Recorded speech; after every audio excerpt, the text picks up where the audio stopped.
This is Care F from Die Mannequin, and you're watching On the Verge.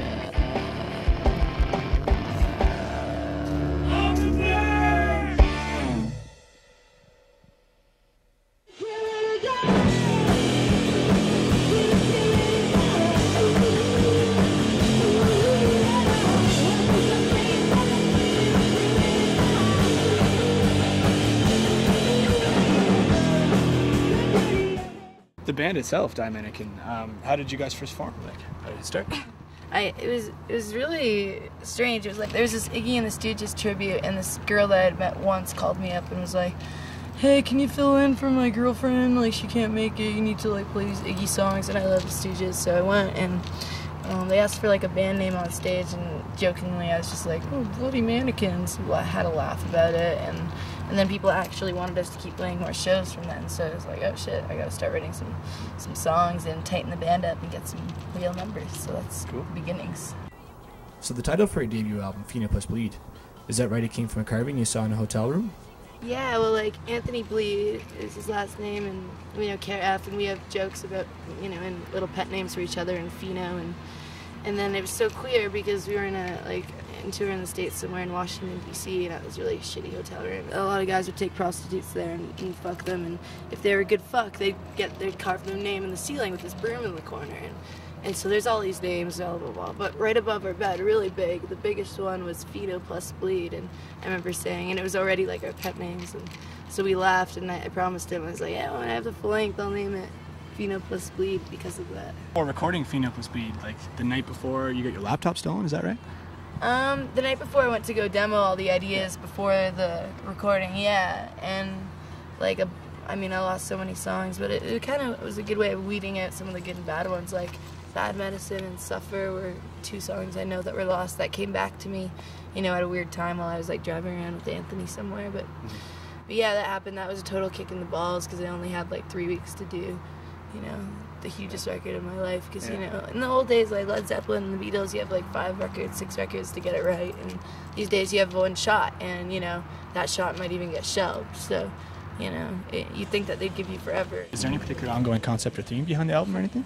Yeah, there's tons, like even Pheno plus Bleed, like Anthony Bleed, and me and Anthony, the bass player, have been together in November. It'll be like 6 years.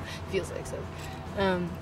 And I have to write about what I know and about my life and get it out there. But also I watched way too much like History Channel while I was writing, and Nostradamus shit, and like Orson Welles in 2012.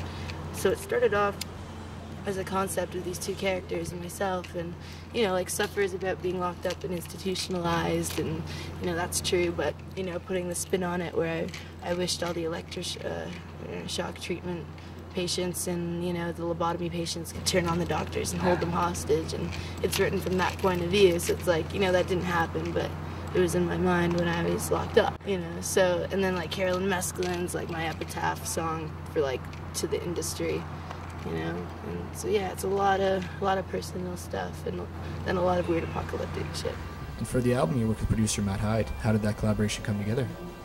There's some people that you work with and you just click and you feel like you've worked with them forever and known them forever, and he goes far and beyond the Call of Duty. Like, I've watched him work for other bands too, and he called me back to sing for another band's record after that, and just such an amazing person, and I'm glad that we're still friends. He's just he's wicked, and he really understands tones, and I really wanted sonically to get it right on this record, because I've like How to Kill, the EP, that was really raw and like a little too trebly, and then Do or Die and Slaughter Daughter, those songs, like they were really heavy but maybe a bit too digital, and I wanted something in between with huge guitars, and he was the right man to go to. Nice. So did you work with him prior to the album, or you just kind of know some of his works kind of thing and then approached him?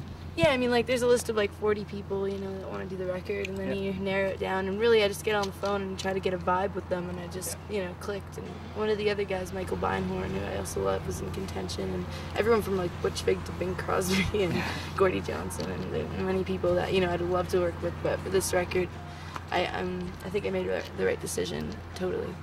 And you also had EP produced by Mastercraft. How did that come together? Yeah, and they were just like forming Mastercraft at that time, and I sang on their record, and then they never credited me. I mean, it was interesting. It was cool. Like, it was cool to see, you know, how LP, like, he was really the mastermind of Death from Above too, and of their tones. And you know, I thought they were one of the best bands to ever come out of Toronto, and tone-wise, and you know, they sounded like Death from Above, and so that was just cool. But you know, the Cool Kids Club isn't really for me. You know, I'm not too smart, and I like choruses, and I've lost a lot of friends because of that.